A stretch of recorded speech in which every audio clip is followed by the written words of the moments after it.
بسم اللہ الرحمن الرحیم۔ ابتدا ہے رب کریم کے اسم عظیم سے، جو شرق و غرب کا مالک بھی ہے اور ارض و سما کا خالق بھی۔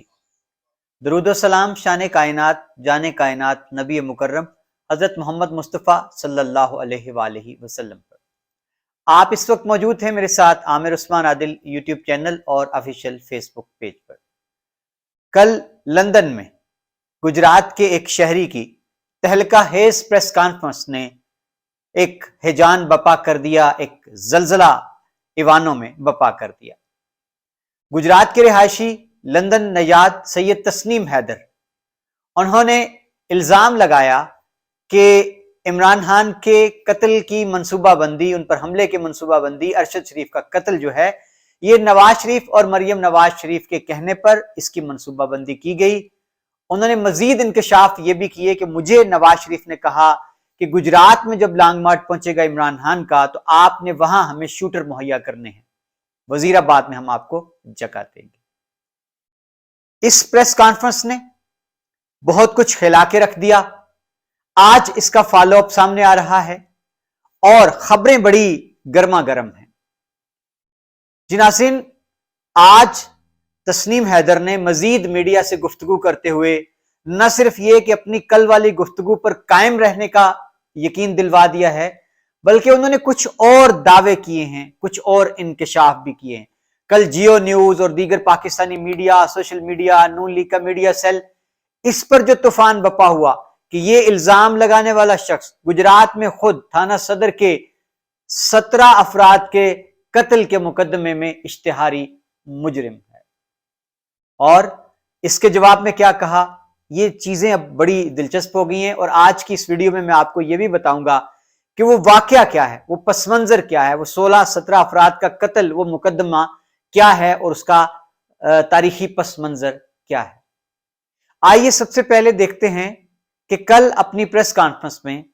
میاں محمد نواز شریف پر یہ الزام عائد کرنے والا شخص سید تسنیم حیدر آج اپنی میڈیا ٹاک میں اس نے مزید کیا کہا ہے، اپنے اوپر درج ہونے والے مقدمات کے بارے میں بھی اور میاں نواز شریف اور مریم نواز شریف کے مستقبل کے بارے میں بھی سنیے ذرا۔ گرفتاری انشاءاللہ 1-2 ویک میں کرا لیں گے سب کی، اور یہ مان بھی جائیں گے۔ ہاں جی، یہ مان بھی جائیں گے، کیونکہ یہ برطانیہ ہے، یہ جو اپنا میں کہتا ہوں یہ 1-2 منٹ میں مان جی، یہ 200% یہی ہے۔ مریم نواز شریف ہے، میاں صاحب ہیں، شہباز شریف ہے، اور یہ سارے جی،